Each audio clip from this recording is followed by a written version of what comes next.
매일 성경 묵상을 돕는 해설 가이드입니다. 안녕하세요. 묵상 코치입니다. 함께 읽고 나눌 말씀은 역대상 16장 23절에서 43절까지 말씀입니다. 16장은 1절에서 7절에 다윗이 언약궤를 가져다 놓은 후 찬양대를 조직한 이야기와 37절에서 43절에 기브온 성막에서 다윗이 제사 제도를 만들고 찬양대를 조직한 이야기 사이에 8절에서 36절까지 긴 시가 들어가 있는 구조로 되어 있습니다. 이 시를 감싸고 있는 두 이야기는 법궤 앞에서 혹은 성막에서 제사장들이 봉사하며 제사를 지내고 다윗이 찬양대를 조직한다는 공통점이 있습니다. 23절에서 30절은 열방의 찬양입니다. 이 부분은 시편 96편 1절에서 10절을 인용한 것으로 이스라엘에게 찬양하려고 요청하던 시인이 이제 열방을 향해 여호와를 찬양하러 요청합니다. 23절은 온 땅이여 여호와께 노래하며 그의 구원을 날마다 선포할지어다인데 이 구절은 시편 96편 1절에서 2절에 새 노래로 여호와께 노래하러와 여호와께 노래하며 그의 이름을 송축하며 라는 구절을 빼고 두 절을 합쳐놓고 있습니다. 역대기 저자는 이 두 절을 합치면서 새롭게 찬양하려고 요청하는 부분을 생략하여 자연스럽게 연결하고 있습니다. 시인은 온 땅에 여호와의 구원을 선포하러 요청하는데 여호와가 모든 열국을 다스리는 하나님이시기 때문입니다. 8절에서 22절에 여호와의 구원을 선포하고 알리고 놀란 일을 전파하는 사람은 이스라엘 백성이었는데 여기서는 여호와의 영광과 기한 행적을 전파할 사람이 온 땅이고 기한 행적을 들을 사람은 열방입니다. 이는 12절에서는 여호와께서 하신 행사와 기적을 듣고 기억해야 할 사람들이 이스라엘 사람들인 것과 비교됩니다. 전체적으로 말하는 자들과 듣는 자들이 모두 이스라엘 민족에서 만국 백성으로 확대되고 있습니다. 이는 여호와께서 이스라엘의 하나님만이 아니라 온 세상을 지으신 참 신이시며 다른 신들은 모두 헛된 것이기 때문입니다. 여호와께서 하늘을 지으셨도다에서 하늘은 온 세상을 의미하는 은유이며 26절은 헛된 신, 아무것도 할 수 없는 무가치한 신과 세상을 지으신 창조주 하나님을 비교하면서 하나님이 찬양을 받고 경외받으셔야 하는 이유를 설명합니다. 27절은 시적으로 보면 존귀와 위엄이 그 앞에 있으며와 능력과 즐거움이 그의 초소에 있도다가 평행이며 그의 앞과 그의 초소는 동의합니다. 원래 96편 6절에서 그의 초소가 아닌 그의 성소로 되어 있으며 성소는 성전을 암시합니다. 그런데 여기서 역대기 저자는 성소를 초소로 바꾼 이유가 시의 배경이 되는 본문의 정황상 아직 성전이 건축되기 전으로 하나님의 궤가 예루살렘에 있는 다윗 궁전의 장막 안에 놓였기 때문입니다. 역대기 저자는 예루살렘을 언급할 때 초소라는 단어를 사용한 적이 있습니다. 또한 시편의 힘과 아름다움이 그의 성소에 있다 해서 아름다움을 즐거움으로 바꾼 이유도 동일합니다. 시편 96편에서 아름다움은 성전의 아름다움을 말하는 것인데 역대기에서는 아직 성전이 없기 때문에 현재 본문에서 다윗이 찬양대를 조직하고 아름다운 찬양을 하는 것을 반영하여 즐거움이라는 단어로 바꾼 것입니다. 역대기 저자는 시편의 노래를 인용하면서 자신이 기록하고 있는 문맥과 상황에 맞추어 조금씩 변형한 것입니다. 28절에서 29절은 열방들에게 여호와께 영광을 돌리고 그를 예배하고 섬기라 요청합니다.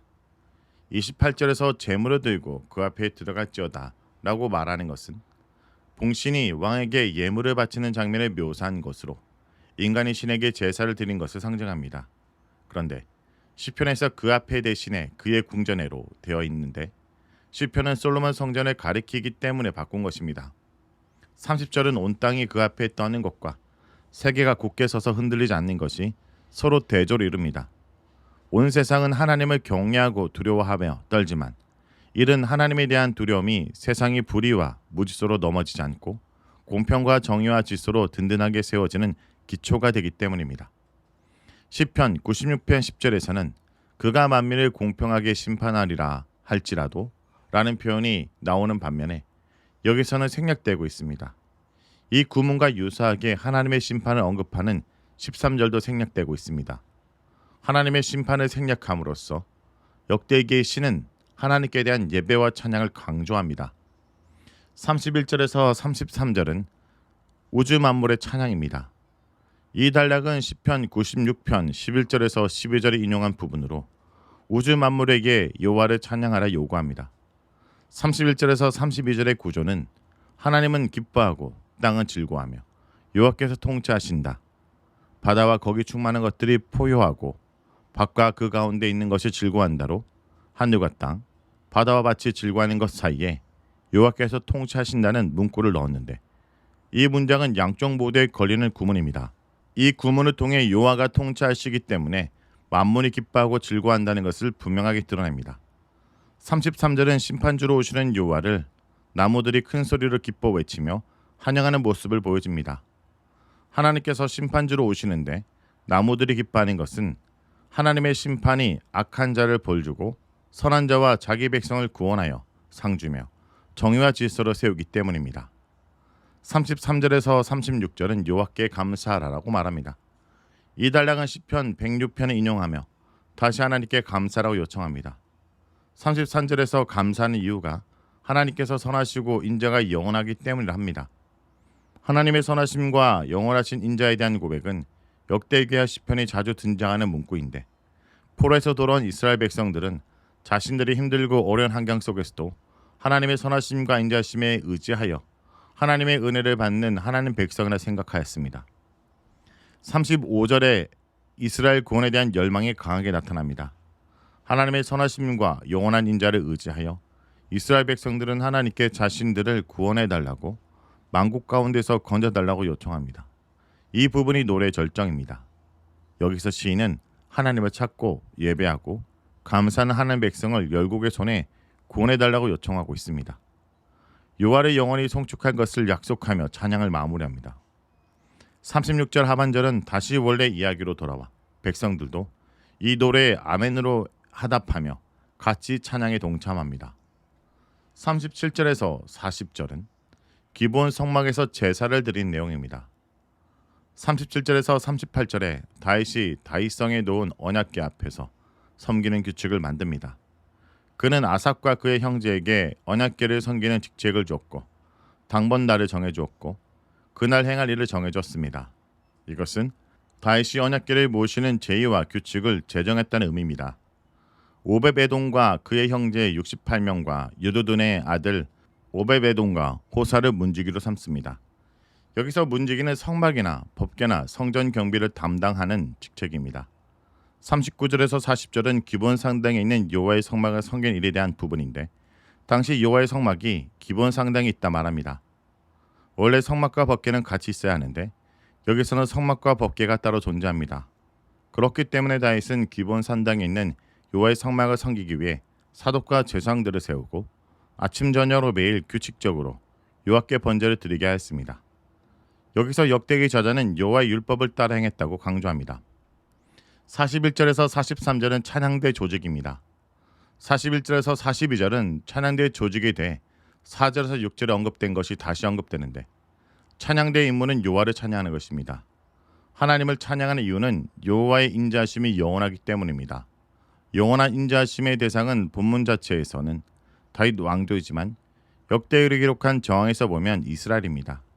역대기 저자는 하나님의 이스라엘에 대한 영원한 사랑을 믿고 이에 근거해 하나님께서 이스라엘을 여전히 하나님의 백성으로 삼아주신다고 생각하였습니다.